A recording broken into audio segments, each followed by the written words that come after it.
હાલ લાવ તારો વારો છે જલ્દી હાલ તારી ચાલ માથું દુખે છે મજા જેવું નથી ને તાવ જેવું ભરાઈ ગયું કે બહારથી જમવાનું મંગાવેલું કેવું લાગે આ ચાલની વાત કરું છું મમ્મી શું છે બેન આવ્યા તારા બેન નહીં પપ્પાના બેન આવ્યા છે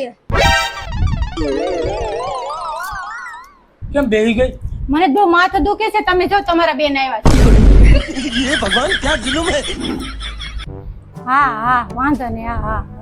કોનો ફોન હતો મારા ભાઈનો ફોન હતો તો બે ભાઈ બેન ભેગા થઈને મારી વાતો કરતા હશો ને એવું નથી એ તો તમારા વખાણ કરતા ઠાકતો નથી શું વાત છે શું કહેતો હતો એમ કહેતો હતો કે એની જેવું કોઈ થાય નહીં આપણે જે માંગીને તરત આપણને આપી હા દઈએ એ તો છે એ હમણાં આવે છે પાછો કેમ એનો ગાડીનો હપ્તો છે ને તે 10,000 રૂપિયા લેવા આવે છે ઈ.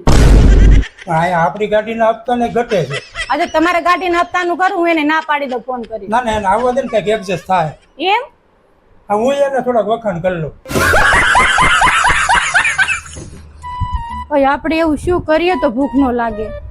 એવું તો ભગવાનનું નામ લ્યો તો ભૂખ ન લાગે અને એના ભજન કીર્તનમાં ખોવાઈ જાવ ને એટલે બધું ભૂલાઈ જાય તો એ ચાલુ કરી ગયો રસોઈ બળી ગઈ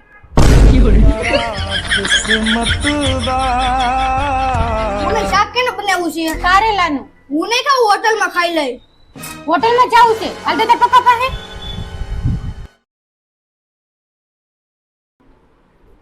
અને હોટલમાં જાવું છે કેમ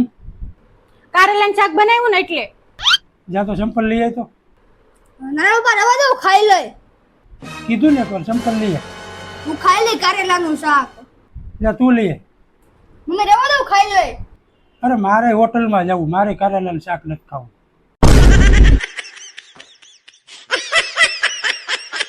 તમને તો એવું જ લાગતું હશે ને તમારે બાંધવાના બાના ગોતતે હશું એમ તને આવું બધું કોણ શીખવાડે છે તારે ખાલી મને જ ગોતવાનું હોય બાંધવાના બાના તો તારી પાસે ઘણા છે ये भगवान क्या जुलुम है